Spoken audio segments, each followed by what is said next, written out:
どうもいつもお世話になっております。ぬけまるです。今回は、クルーザー旧霊式位相の解説動画です。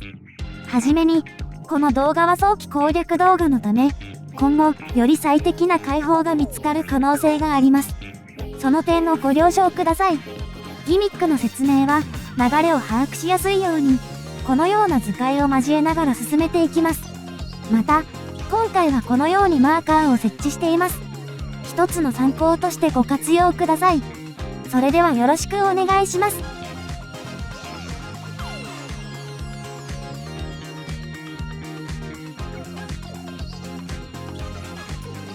ディープカット。ヘイト1、2に扇半に強攻撃です。戦闘開始後にすぐ来るので、ST は開幕からヘイト2になっておきましょう。シングル予約 A、B。霊障がシングル予約 A ならロールで3方向に3回し、B なら44後回りをします。この攻撃は予約ですので、一旦後回しにされ次の攻撃の後に来ます。今回はシングル予約 A なので、ロール3回です。いわゆるどちらが来るか覚えておく軽ギミックですが、3回位置を固定化させる処理法があるのでこの後ご紹介します。3ポイント、ポーズ&ジングル。ボスからサウンドウェーブが出ている方向に、高速で3回反面攻撃の後、逆方向に1回反面攻撃が来ます。その後、先ほど予約されていたシングル予約 A のロール3回が来ます。その A と B の判断を不要にする処理法が出てきました。つまり3回を固定化する方法です。とりあえずそれがこの3回です。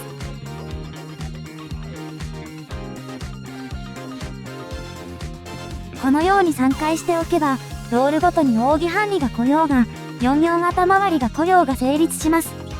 ただし、先ほどの左右反面範囲を避け終えたら半里側に戻る行動が必要なためそこだけ注意が必要です。ですが、それ以上に A と B の判断を無視できるメリットが大きいです。シングル予約 A、B。先ほど来ていない方の予約が来ます。前回は予約 A だったので今回は予約 B の44後回りです。同様に左右の反面範囲を避けた後、決められた3回をします。動画内では動きが違いますが、図解を参照してください。セレブレートグッドタイムズ。全体攻撃です。軽減を入れましょう。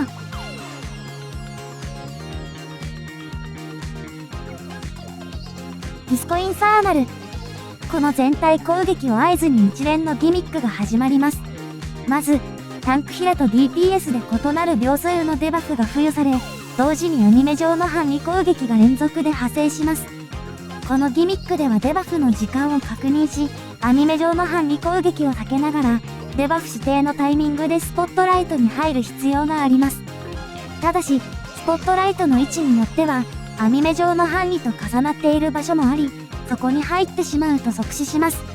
ではどうやって対処するかを説明します。ズバリ、最初に表示されたアニメ上の範囲予兆を自分が担当するところだけ見れば良いです。どこの床を見ればいいかというとこの2パターンです。D2 目線で説明すると、D2 が処理する可能性がある場所はマップの右半面の内側です。この2箇所のうち、最初にアニメ上の範囲予兆が表示されたところに、入るべきスポットライトが来ます。これらのポイントを押さえて実際に見ていきましょう。まずはここでストップ。近接組は、この2箇所に範囲予兆が表示されました。ですので、入るべきスポットライトはこのどちらかに来ます。遠隔組は、1箇所画面外ですが、この2箇所に範囲予兆が出ています。ですので、そこが入るべきスポットライトになります。というのを最初に確認します。ですが、スポットライトに入るのはもう少し後なので、その次にどちらが先に入るかをデバフ秒数から確認します。この動画だと DPS の方がデバフ時間が短いので先にスポットライトに入ることになります。インサイドアウト、アウトサイドイン。アニメ上範囲を避けている最中、ボスから円範囲やドーナツ範囲が派生します。インサイドアウトの場合、円からドーナツなので、最初は離れる、次に近づく。アウトサイドインの場合、ドーナツから円なので、最初は近づく、次に離れる。ボス目線で範囲が決まるので、覚えやすくするためには、イン、中が危ない、アウト、外が危ない、と覚えると良いでしょう。ドーナツはボスの竹さないですが、円範囲はターゲットサークルより大きいため、2マス分の外側に寄っておくとより安全に避けることができます。シングル予約 A、B。予約 A、なので、ロール3回ですね。シングル予約の後、デバフ秒数が速い人がスポットライトに入ります。続いて遅い秒数の人がスポットライトに入ります。2ポイントポーズ&ジングル。反面攻撃は奇術の攻撃ですが、アニメ上の範囲と複合しています。これまでのように横に飛ぶと反面攻撃に当たるので、今度は縦にも動く必要があります。具体的には反面攻撃が始まったら、次の移動は横ではなく縦に移動するよう意識し、反面攻撃が終わった瞬間横に移動して避けます。そして、ジングル予約 A に対して、決められた3回をします。別パターンを見てみます。B2 視点では、自分の担当の内側右下に範囲の予兆が来ています。そのため、内側右下がスポットライトを処理する場所であることを確認しておきましょう。次に、デバフを確認すると、タンクヒラのデバフの方が早いため、DPS は後に処理します。そのため、タンクヒラが先にスポットライトに入ることになります。その後、アニメ上の範囲を1回避け、DPS がスポットライトに入ります。まとめ、自分の担当位置のマスに範囲予兆が来ているかを判断し、その後、デバフの秒数を確認します。デバフを処理するタイミングとしては、シングル予約後にデバフの秒数が速いロールからスポットライトに入ります。先に進みます。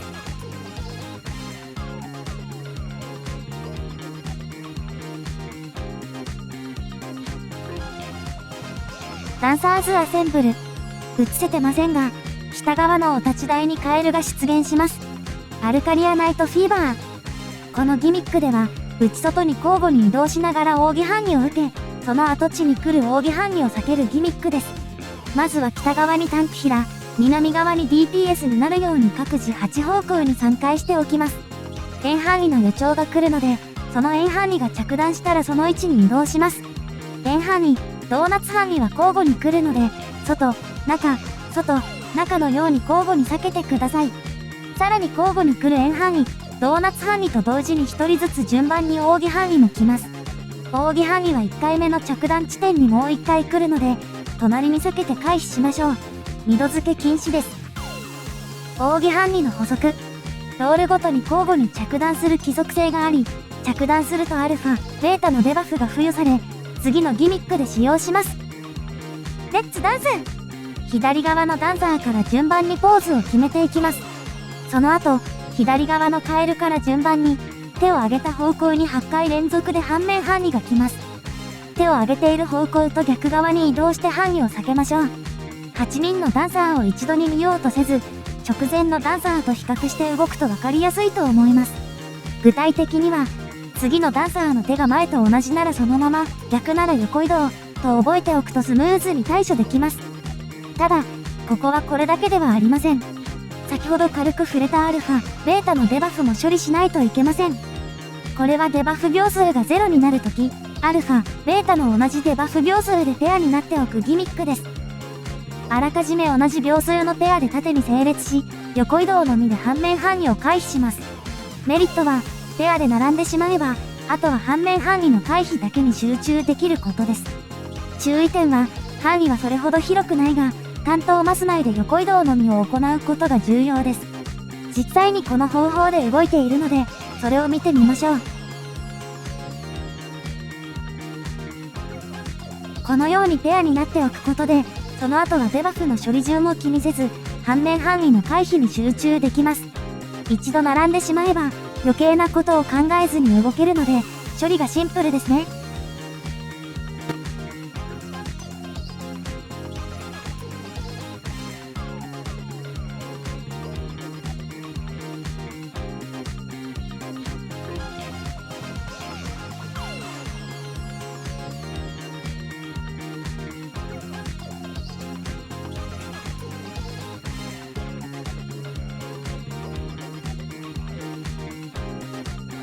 今回は B ですね。44頭回りを覚えておきます。レーブオンレーブ。ノーマル同様、マップ北からマス目上に連続範囲が派生しますが、例式では2列のアンチがあります。MT 組が西側、ST 組が東側の空いている列を利用して範囲を回避しましょう。途中、ボスが4ビートまたは8ビートの攻撃をしてきます。4ビートならペア頭回り、8ビートなら8人に円範囲が来るので3回します。どちらが先に来るかはランダムですが、必ず両方来ます。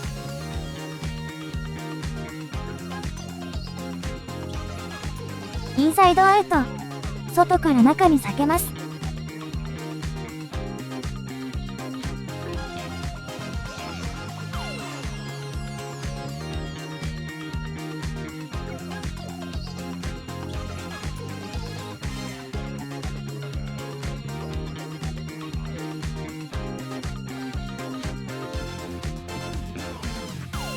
カモン、フロックダンサー。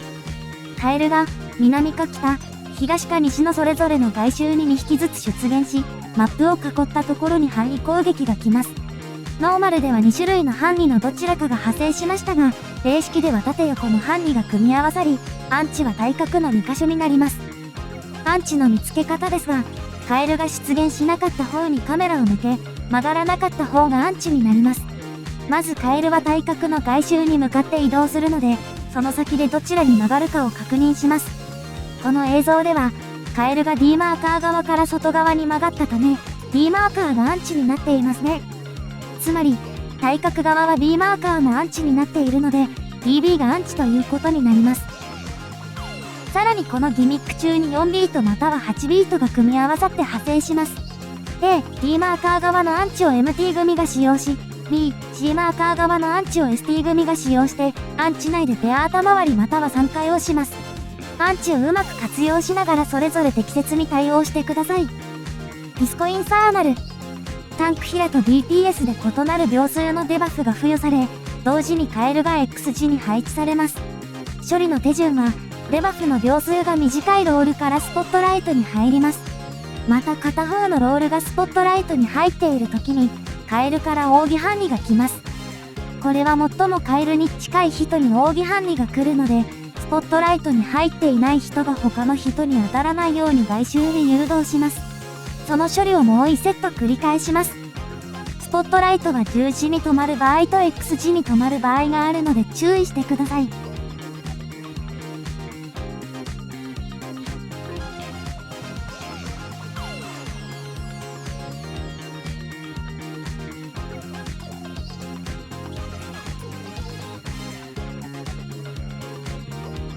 ダンサーズアセンブル。北側のお立ち台にカエルが出現します。ナイトフィーバーアンコール。内外に交互に移動しながら扇範囲を誘導し、その跡地に来る扇範囲を避けましょう。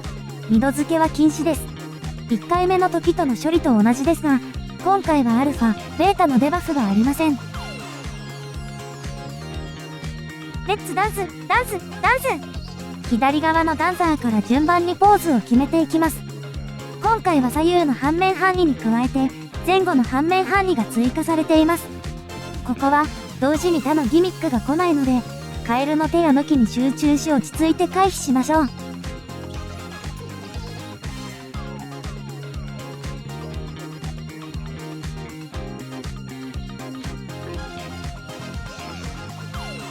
カモン、フロックダンサー。カエルが2箇所に出現し、反面範囲をしてきます。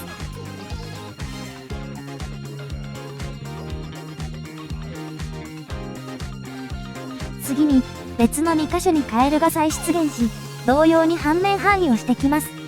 さらにボスも反面範囲をしてきますが、カエルの範囲と同時ではないので、落ち着いて対処しましょう。カエルが東西南北のいずれかに2匹出現します。対角の外周に向かって移動した後、どちらに曲がるかを確認します。内側に曲がったら外側アンチ、外側に曲がったら内側アンチです。同時に、中央 X 字にカエルが4匹出現します。これは近い人に扇範囲を出すカエルですね。アンチ内で他の人に当てないように範囲を誘導しましょう。このギミックが2セット続きます。今回はデバフがないため、どの4人が先に誘導しても問題ありません。この動画では DPS から誘導しています。ですが、一般的には何かをやるときはタンクからっていうイメージがあるので、先にタンクヒラが誘導する方が良いと思います。もう1セットやります。先ほどは外側アンチでしたが、ありがたいことにランダムではなく、来ていない方の内側アンチが来ます。先ほど誘導していない4人が奥義範囲を誘導しましょう。ドゥーザハッスル。カエルにタイタスボスから反面範囲が来ます。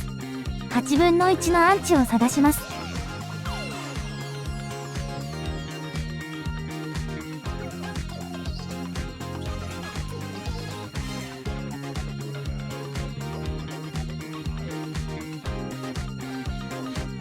ダンシングフィールド。アニメ上の範囲攻撃が連続で派生します。同時にそのアンチで4ビートと8ビートを処理します。順番はランダムですが両方来ます。アウトサイドイン。中から外に避けます。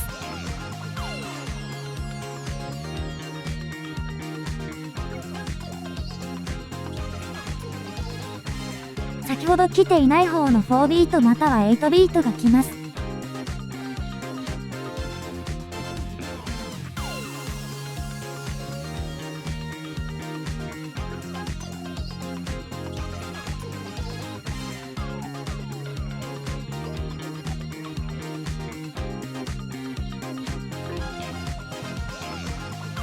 おそらくこの後時間切れです。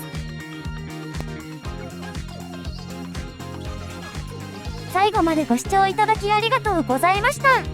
以上で今回の解説を終わります。もしこの動画がお役に立てたら、高評価とチャンネル登録していただけると、次回動画作成の励みになります。よろしくお願いします。